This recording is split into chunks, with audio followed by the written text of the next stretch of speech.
Je ne me le pardonnerai jamais. N'avez-vous jamais prononcé cette phrase? Ou même, sans l'avoir formulée, n'est-ce pas un sentiment que nous avons ressenti un jour ou l'autre? L'immense fardeau de notre culpabilité. Comment ai-je pu me mettre dans cette situation? Pourquoi ai-je réagi ainsi?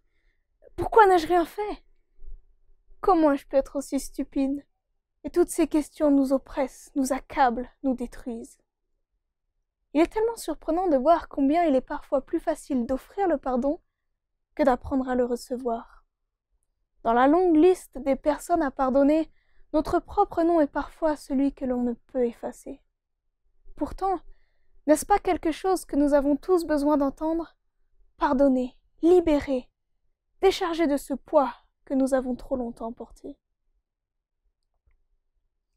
Notre cœur est bien souvent caché, enfoui, étouffé, couvert par un manteau de culpabilité, de remords. Nous portons le poids de ce qui nous a été fait et de ce que nous avons fait, ou pas fait d'ailleurs.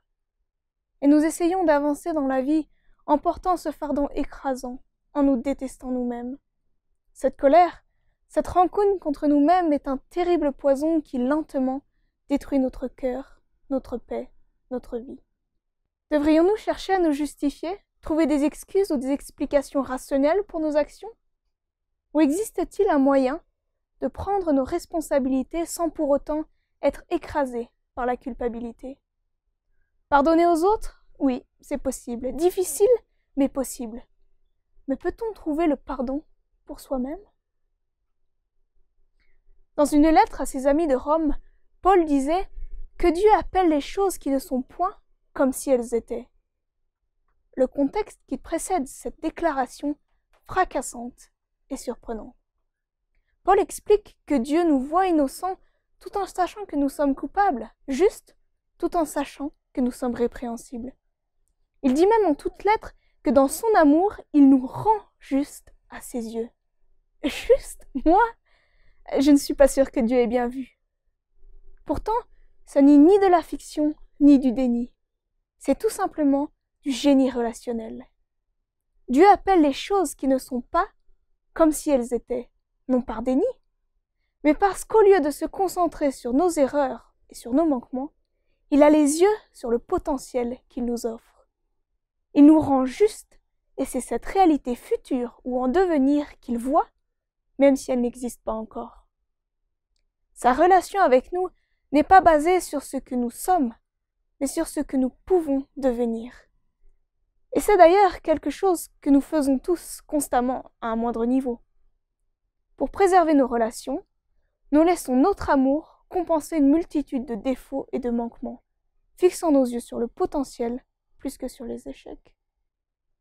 Dieu nous considère comme justes, justifiés, innocents, non pas parce que nous le sommes, ou même parce que nous avons réparé nos erreurs, mais parce que lui aussi a parcouru le chemin du pardon. Dieu voit la réalité de qui nous sommes. Dieu a vu tout ce que j'ai fait et n'aurait pas dû faire, tout ce que je n'ai pas fait et aurais dû faire. Dieu voit mes manquements, mes erreurs, mes échecs. Dieu regarde la réalité en face. Il fait même un diagnostic très lucide de notre situation. La tête entière est malade et tout le cœur est souffrant. De la plante des pieds jusqu'à la tête, rien n'est en bon état. Ce ne sont que blessures, contusions et plaies vives qui n'ont été ni pensées, ni bandées, ni adoucies. Mais Dieu fait l'impossible. Dieu fait le pas du pardon. Au lieu de s'arrêter à ce que la réalité est aujourd'hui, il regarde à ce qu'elle peut être, à ce qu'elle peut devenir. Il fait même plus que cela, il nous transforme, il nous change. Parce que si Dieu nous déclare justes, de la même façon, il nous rend justes. Ce n'est pas une fatalité que de retomber encore et encore dans les mêmes travers, de commettre encore et encore les mêmes erreurs. Dieu nous offre un autre chemin. Il nous offre même de réparer les dommages causés par nos manquements. Ne disons jamais que nos erreurs sont si énormes, si nombreuses, qu'il n'y a plus d'espoir pour nous. Personne n'est jamais allé trop loin pour que l'amour et le pardon de Dieu ne puissent l'atteindre et ne puissent agir. Dieu a fait le choix du pardon. Dieu ne compte pas nos erreurs. La facture est brûlée, la dette est remise, la faute effacée. Nous sommes graciés. Parce que Dieu pardonne, Il nous fait la promesse de ne plus revenir sur l'offense pour nous la faire payer, la promesse de ne plus nous la reprocher.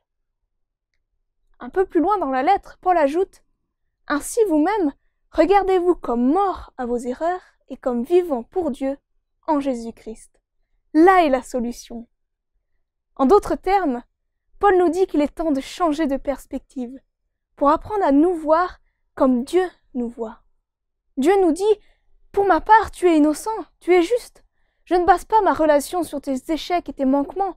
Je base ma relation sur ton potentiel et ce qu'il pourra devenir sous l'influence de mon amour. » Et Paul nous dit « Voyez-vous de cette manière, regardez-vous avec ses yeux. Dieu sait exactement qui vous êtes et ce que vous avez fait. Et pourtant, il vous aime de tout son cœur. Voyez-vous comme Dieu vous voit. Parce qu'être entièrement connu et pourtant entièrement aimé, c'est le secret de la guérison. Dieu a ouvert la porte de votre prison. À vous d'en franchir le seuil. Comment? En pardonnant tous ceux qui vous ont fait souffrir, vous-même inclus. Et si Dieu ne vous méprise pas pour ce que vous avez été ou êtes, vous n'avez aucune raison de vous mépriser vous-même. Le pardon ne dépend pas de notre perfection, de notre capacité à réparer nos erreurs.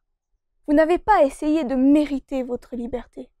Par définition, le pardon est cadeau, gratuit, offert. La seule chose que vous avez à faire, c'est de l'accepter. Aujourd'hui, vous pouvez être déchargé du poids de votre culpabilité. Vous pouvez aller de l'avant avec confiance. Recevez le pardon qui vous est offert, pleinement, gratuitement. Recevez-le dans la mesure où il le donne, et non pas à la mesure que vous croyez mériter. Parce que ce que nous ne pouvons pas faire, Dieu, lui, peut le faire. Le potentiel peut devenir réalité. Laissez le pardon accomplir en vous et pour vous l'incroyable, l'impossible. Alors, vivez libre, vivez léger, parce que vous êtes pardonné.